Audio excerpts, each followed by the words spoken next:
Complètement fou. Maintenant, au lendemain de la mort de Charlie Kirk, il commençait à avoir un narratif de la part du gouvernement américain, le fait que la plupart des actes de violence politique aux États-Unis provenaient de la gauche ou de l'extrême gauche imaginaire. L'extrême gauche qui n'est même pas présente politiquement, qui n'est pas organisée, qui existe à peine aux États-Unis.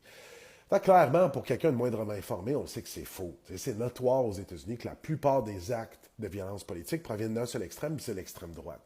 Mais là, il faut le démontrer.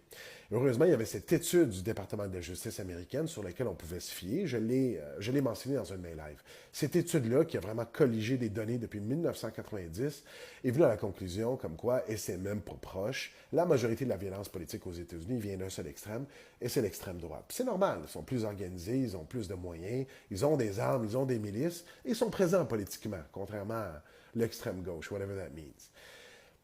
Mais là, c'est complètement fou parce que j'ai dit dans mon live comme quoi j'allais commencer à aller à temps perdu chercher l'information dans cette étude-là, puis j'allais la citer dans le cadre d'un post pour venir démontrer, bring receipts. La dernière fois que j'ai eu accès, c'est il y a 2 jours. Je suis allé en ligne, je suis allé sortir cette étude-là pour aller voir les chiffres. Je reviens aujourd'hui, la page a disparu. Elle n'existe plus. Ça dit page not found. C'est pas des farces, là, regardez la vidéo. Là, écoutez, pourquoi quelqu'un comme le bonhomme orange aurait intérêt à enlever un document comme ça, qui est membre de sa propre instance gouvernementale? Ben, c'est parce qu'il veut contrôler le narratif. Right? Et pourquoi il veut contrôler le narratif? Je vais vous le dire dans un post subséquent. Mais là, quand un gouvernement commence à retirer ses propres études officielles, on n'est plus dans la transparence. On est dans le contrôle du narratif politique. On est dans la manipulation de l'opinion publique. Puis ça annonce un danger imminent.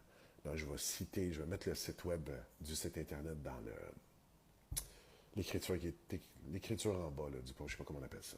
Puis vous irez voir par vous-même. Sur ce, je vous aime. Salut.